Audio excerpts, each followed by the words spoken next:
Hello class, this week we're looking at Chapter 6, Section 4, the War of 1812.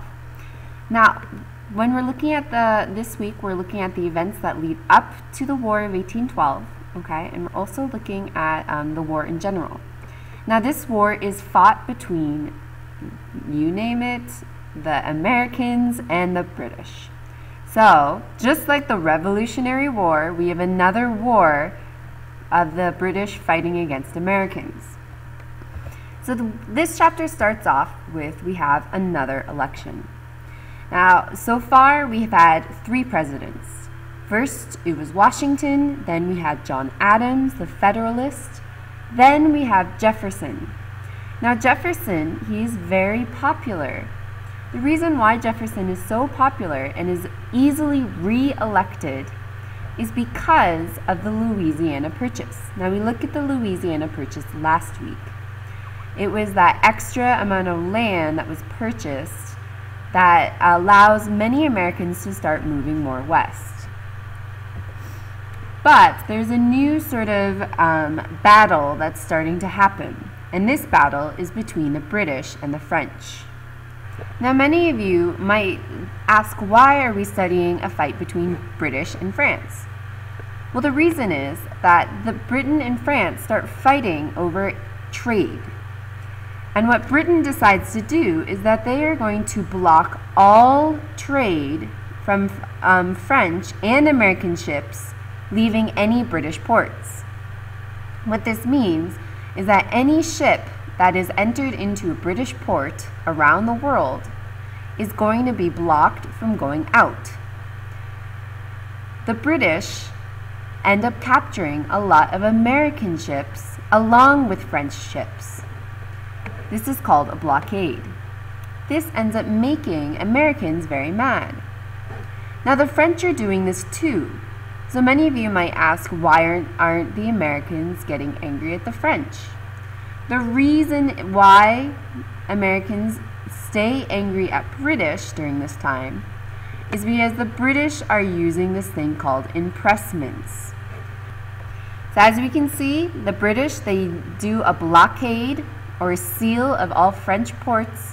So basically they're preventing any ships, no matter what country you're from entering. This also results in Britain and France, they end up seizing or taking a lot of American ships and taking the materials that are on the American ships. So America, because Britain and France are fighting, America is losing a lot of cargo and supplies. So of course Americans are going to get angry about this. Now the reason why America takes it out on the British is, as I said before, impressments. What impressments are is that when an American ship is seized by the British, they force all the Americans on that ship to go into the British Navy. So not only are they taking or stealing supplies and cargo from Americans, they're also forcing all the men on those ships that they take to go into a British Navy. This, of course, again, really upsets Americans. The final straw, which sort of starts the War of 1812, is called the Chesapeake Incident. So the Chesapeake Incident, what happens is that we have a British officer forcing his way onto an American ship. And the Americans, they basically say, no, we are not going to let you on here. And what happens is they end up killing 3 Americans. They also wound 18 American sailors. This results in Jefferson wanting an embargo. Now, as we say, an embargo is a ban on any exports. So an embargo means that no one is allowed to trade with America any longer. They are closing all their borders and their ports to any sort of trade. This ends up hurting the US, so they lift it. But they do decide that they will not trade with Britain and France. So, I'm going to just repeat what I said because there was a lot of information. So as we said, the Americans are angry at British because of impressments. That means they're forcing Americans to go into British Navy. Then we have the Chesapeake incident. That is when the British demand to search a U.S. ship and the U.S. captain refuses. When the U.S. captain refuses, what ends up happening is the British kill 3 Americans on that ship. That's the Chesapeake incident. Jefferson's response is an embargo.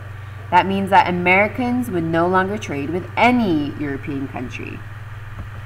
But as I said, we have the embargo. This ends up hurting America more.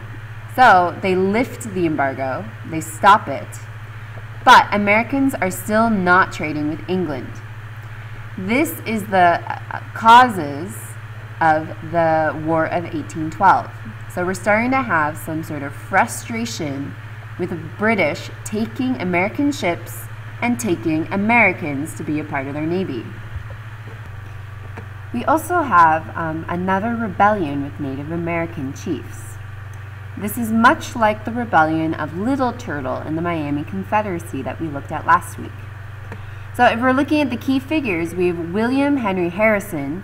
He is the American general. And what William Henry Harrison is doing is he's going around the western areas of the U.S. and is trying to make land deals with Native Americans. So basically, he's trying to pay for Native Americans' land. Now, of course, this is better than just going in and taking over Native Americans' land.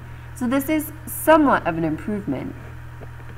But we have one leader. He's the leader of the Shawnee. His name is Tecumseh. Now, Tecumseh, he is trying to do the same thing that Little Turtle does in the Midwest. He's trying to form a Native American Confederacy. Now remember, Confederacy means alliance. And the one thing that he's trying to do with this Confederacy is he's trying to stress traditional Native American beliefs. He sort of is accusing that many Native Americans are going away from their traditional and cultural practices. And he's calling them to go to fight against Americans and return back to many of the beliefs that they hold. So, we're going to do a quick comparison of 2 Native American rebellions. These are both very important Native American rebellions. So what we looked at last week is the Miami Confederacy. So as we know, there's an alliance formed with Little Turtle as their leader, and they're fighting against white settlers in the West. Remember, we have the Miami Confederacy. They win the first battle against General Harmar, but they lose the battle at Battle of Fallen Timbers against General Wayne or Mad Anthony. And because they lose at the Battle of Fallen Timbers, they end up losing their land and was only given a small amount of money. Take this into consideration when we look at Tecumseh, the Shawnee chief. He is trying to do the same thing that Little Turtle does. So Tecumseh, he tries to unite Native alliances. But he realizes that many of these Native tribes, they have already sold their land. They basically don't want war, so they decided to give up their land to Americans. The other thing is that many of these Native American tribes did not want to be directed under a Shawnee chief. They didn't like the idea of Native Americans uniting. But we do have one battle with Tecumseh. While Tecumseh was not at this battle, in 1811 we have the Shawnee. They end up attacking General Harrison. Now remember, Harrison is the one who's going around the West trying to pay Native Americans for land. When they attack General Harrison, they actually have modern weapons. What ends up being found out is that they get these modern weapons, these guns, from Canada, from British Columbia, Canada. This ends up upsetting many Americans, and the Americans get very upset with the British who are in Canada at this time. This is another factor that starts the War of 1812. So the battle that the Shawnee tribe fights Harrison at is called the Battle of Tippecanoe, and many people are lost in this battle. The other thing is that we have these war hawks. Now war hawks, they are Americans. These are the Americans who want to go to war with Britain because Britain gave the natives weapons. War brings mixed results. So we have another election. Now, this election isn't really focused on in our book, but it's important to know that Jefferson is no longer president. The next person who becomes president is another Democratic Republican. We have James Madison. He ends up winning. James Madison marks the 4th president of the United States. Now, if we remember James Madison, we can remember him. He is the man who brings together the convention to talk about Constitution. He is also Jefferson's vice president. He becomes the next president. What Madison decides is that Madison is pretty upset about what is happening with Britain, and he decides to go to war against Britain. This sort of marks the start of War of 1812. Now, it's important to note that the U.S., they are not prepared for war. So even though Madison decides that they are going to war, the U.S. isn't prepared, and they end up losing the first few battles in the war, both Detroit and Montreal. Last thing is we have, it starts to all change around when we have some Americans, led by General Perry, actually defeat some of the British ships at Lake Erie. So just to confirm, Madison wants war, okay? U.S. Army's unprepared, so they lose. Then eventually we have Perry defeats the British on Lake Erie. So that's the U.S.'s first battle. The last thing we should note is that many of the Native Americans, they fight on both sides. But if we remember Tecumseh is fighting on the British side. The next thing is by 1814, the British raid and burn towns along the Atlantic coast. The British also end up burning Washington. Let's see how that happens. So here we have Perry defeats the British ships. Then we have the Americans. They start to form a new navy. Now this was smart of the Americans. At this point they did not have a navy, and they start to develop new sorts of technology and new boats that are better than the British ships. So the British respond. They're angered that the Americans have sort of defeated some of their ships, and they block American bays. The British, they're angry at the Americans for damaging so many of their ships, because if we remember, the British take pride in their navy. So the British respond by burning down the White House. So that White House that we see today, that is not the original White House, because the British in the War of 1812 burn it down. Now both sides end up becoming quite sick of war.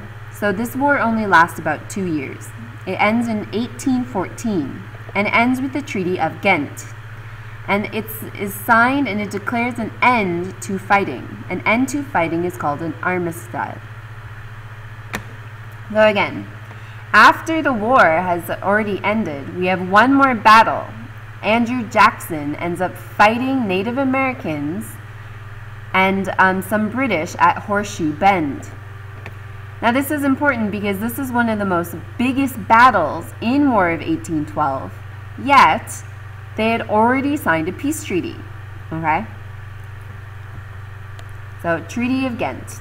It's an agreement. It was made on Christmas 1814, and it declares an armistice. Remember, it's an end to fighting. But it doesn't resolve all issues. So many issues about impressments, they are not resolved quite yet. The last thing is, this week, I'm not going to have you comment or give a question, but I want you to answer this one question. The question is, looking back at this lecture, I'd like you to compare the Miami Confederacy to what Tecumseh was trying to do. The other question I would like you to answer is I would like you to discuss what the Armistice and the Treaty of Ghent is missing. Thank you, and that is it for this week. We'll discuss more about this in class as well, of course.